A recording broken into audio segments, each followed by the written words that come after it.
Welcome back to the third and final Not All Websites Are Created Equal. Today we're going to talk about the third and fourth lenses that you need to look through as you consume digital media. We're going to talk about just how easy it is to create information and how to find the source of that information. And then ultimately today we're going to talk about how to get paid. You will see this theme. We've talked about that in the previous episodes. Now, in the past, media was created by professionals. They were paid by professionals, and they created media for a few media resources. So they had to be good or they would lose their jobs. Media sources sold advertisements, but that did not affect how much creators were paid. A journalist in 1953 got paid a salary. It did not matter how many people read their articles. As long as people bought the newspaper, they were going to get paid. An anchor on television would get paid a standard amount of money. It did not matter how many times people tuned in to watch their program. Today, as you have seen in the previous episodes, it is very different.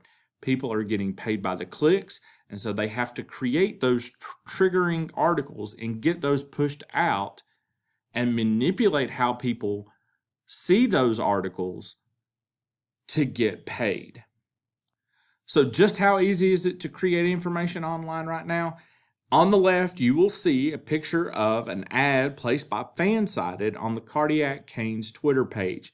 And it is calling for all Hurricanes fans interested in writing about the Carolina Hurricanes. You have paid contributing roles. Apply now to get the process started to have your voice heard by the masses. All I had to do was make a few clicks, fill out a few forms, put my email address in, fill out some tax forms, and boom, there you see on the right, I have my own masthead and I have my own ability to have my voice about the Carolina Hurricanes be heard just that easily. Now, if you'll notice, I did put in my bio that I have some expertise in writing sports. I worked back in 2012 at a site called Fantasy Sports Dojo. That has gone on to become a couple of different companies and gone on to make millions of dollars that I don't get to see, but I cover the Carolina Hurricanes now for Fansided because I am a diehard Caniac. So again, we are talking about motivations. We are talking about money, how it's different today than it used to be. A journalist in my position 10 years ago or 15 years ago or 20 years ago would be being paid by maybe the hour or by the article or maybe even by a salary, not by how many people are clicking on the article. And I got the job very easily. So it is super easy to create information that I want to be pushed out to Carolina Hurricanes fans, which is the opposite of the past. And that changes how articles are written, that changes how articles are titled, and that changes how people consume those media. It used to be that you had to be good. Now you just have to have an email address. But there is a way that you can beat me at my own game, and that is by reading laterally. On the next slide, we're going to talk about what that means. So reading laterally is technically, the technical definition is opening new tabs in the browser to seek additional information about the content, its source, and their potential motivations.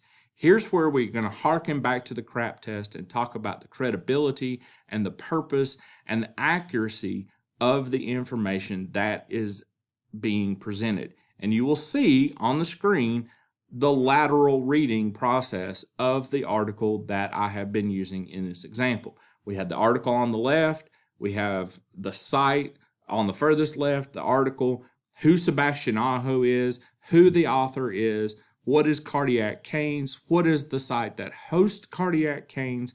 You're going to do a lot of the digging into the article that you have presented in front of you. And you're going to do that by opening new tabs in your browser and read up on those different pieces of information. So things that you want to try to find out. Who is the author? Have they written before? What is the website they're writing for? Who owns the website that they're writing for? How much are they getting paid? Sometimes it has. This author is being paid by the click. This author is being paid on salary. Sometimes I saw an article last night that has the author's telephone number. And so that you could reach out to that author and reach out to that journalist and talk to them about a specific article. How can they be reached? Are they on Twitter? Are they on Instagram? Different places.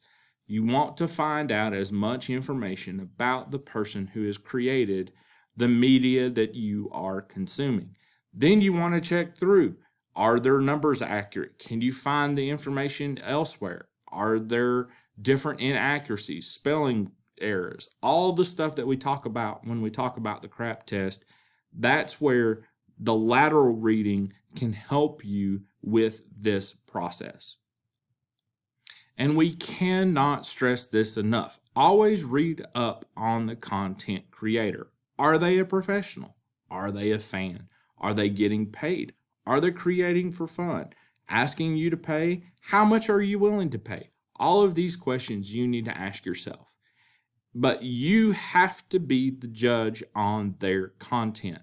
All right? Sometimes good content is created for free. A lot of times bad content is created for free. Good content can be paid for. Good content and bad content can be paid for.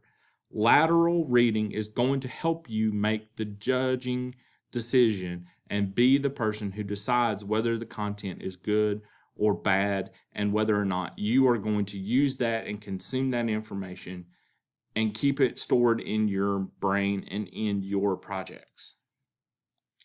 And the creator's motivation is critical.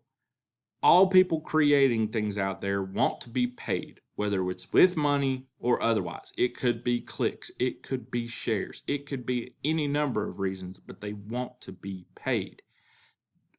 The question that you have to ask yourself then too is, are they spreading misinformation, disinformation, or malinformation? And remember, I keep mentioning getting paid. All three of these can get paid, some more than others. So you see the differences in information. Misinformation. Before anything is known or everything is possibly known, people can push out information without it knowingly be false. And so that is misinformation. Disinformation. With knowledge of the accuracy and that manipulation. They have the intent to deceive and accept the harm. Malinformation is with the intentional bending of facts and known inaccuracy or manipulation.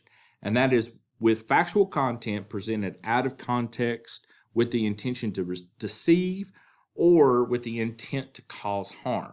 Now we were mentioning, remember, I keep talking about how to get paid. You can get paid spreading misinformation, disinformation, or malinformation. You can get paid with some more than others, and it depends on who and where you're where you're producing information. So I asked the question, was I creating dis, or malinformation with my Sebastian Aho article?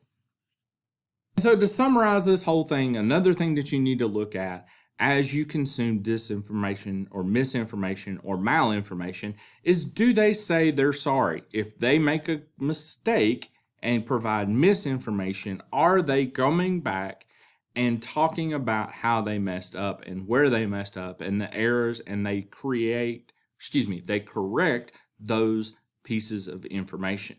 And if they do, you want to consider using that information in the future. If they don't, I would recommend that you don't use their information in the future. Now, to tie up into a nice bow the Sebastian Aho article, I would like to say that I went on the record on the Storm Sailor podcast, episode 23 from January 18th, 2023, to talk about the article and how I wrote that article, my intentions of writing the article, my mistakes in writing the article, and what I intended to do in the future about that article. So I went back and said, whoa, I'm sorry, I wrote this article in a different way. I should have not written it this way. I made mistakes here. I didn't do this correctly.